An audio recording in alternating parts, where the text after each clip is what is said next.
Hi everyone and welcome to Wildix collaboration video tutorials. Today we will talk about the first-time access to Wildix collaboration. Normally, users receive a welcome email with their login, password, the link to join Wildix collaboration and the link to download the smartphone apps. To be able to access collaboration, you need at least an essential license. You can use collaboration in the browser, no need to download or install anything for that. We recommend using HTTPS mode and Google Chrome browser. Type your email address or your extension into the field Login and your Wildix password into the field Password. Click Login. Otherwise, you have the option to use single sign-on via Google or Microsoft.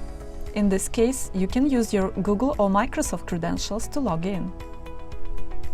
The first time you open collaboration, you are prompted to provide access to your microphone, webcam and location.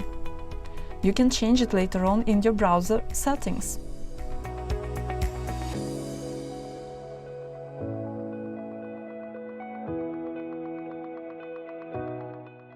First of all, I recommend you to add colleagues to your roster. If we click on the colleagues icon in the top menu, we can only see the colleagues from our own department. To add other colleagues, click on the small arrow down icon next to Settings in the top menu. A drop-down list opens. Click on Edit Colleagues. In this dialog, we can see all the employees subdivided by their departments. Select or deselect people or entire departments and click Save. Now our roster is populated. We can choose to see all the users or separate departments. We can also hide offline users if we want to. For that, click on the arrow down icon and click Hide Offline Users. We can also see our colleagues on the geographical map if we click on Map View from the same drop-down list.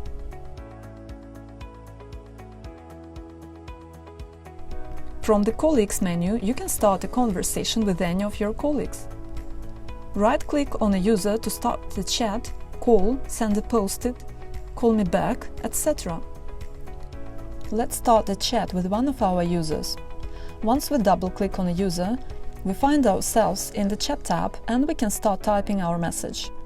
From the same menu, we can start screen sharing with this user, send files, place a call, etc.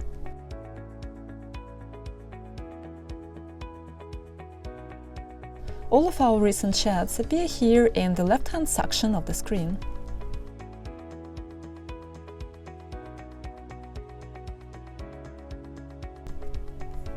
Now let's add a user picture. Click on the arrow down button located in the right-hand corner of the screen in the top menu and click on Edit Picture. We can make a new picture using our webcam or pick out a photo from our PC.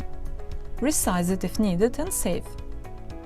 The green circle next to my user picture represents my current user status, Available.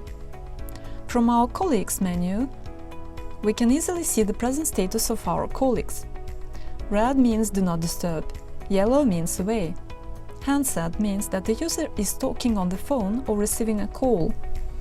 You can see more details about the user status, geolocation, status message, etc. if you hover the mouse over that user.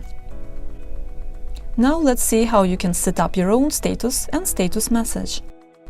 Click on your user status icon in the right-hand corner in the top menu. A drop-down list opens, allowing you to quickly change your status into DND or Away. Click on Advanced if you would like to specify the status message. For Do Not Disturb and Away statuses, you also have the option to set up the date and time when your status should go back to Available.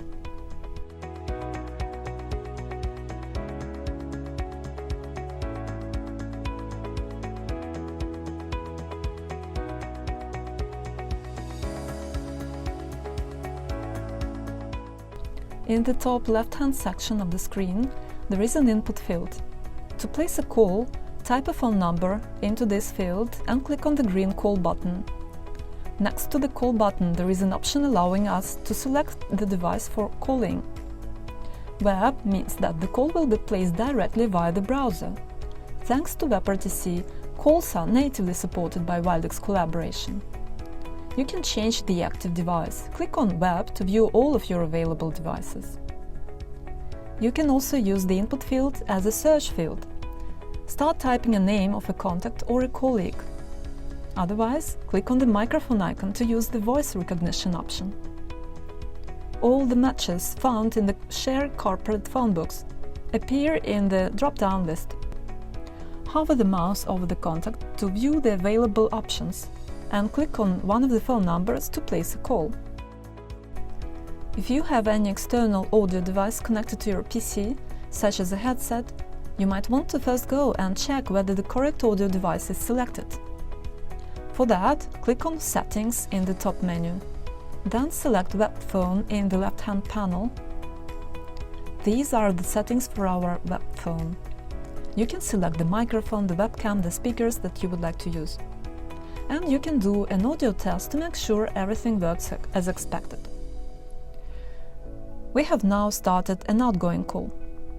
Here in the right-hand part of the screen, there is a call dialog, allowing us to manage this call, put it on hold, hang up, transfer, etc.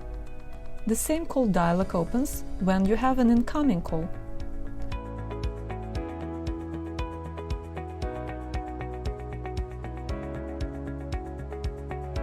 Once the call is finished, we can see it in our call history.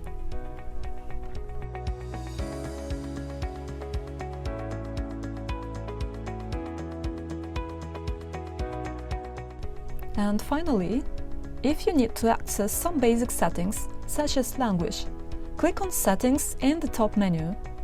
Click on Personal on the left panel. In this menu, you can change the language of the collaboration interface. The same language will be used for the audio prompts of the system if the corresponding sounds package is installed on your system. You can also specify the phone number for mobility extension here in the field Mobile. In the Settings menu of Collaboration, you can set up call forwarding rules, add the function keys for your desk phone, enable two-factor authentication and push notifications. But we will talk about it in our next videos. That's it for today, thank you for watching.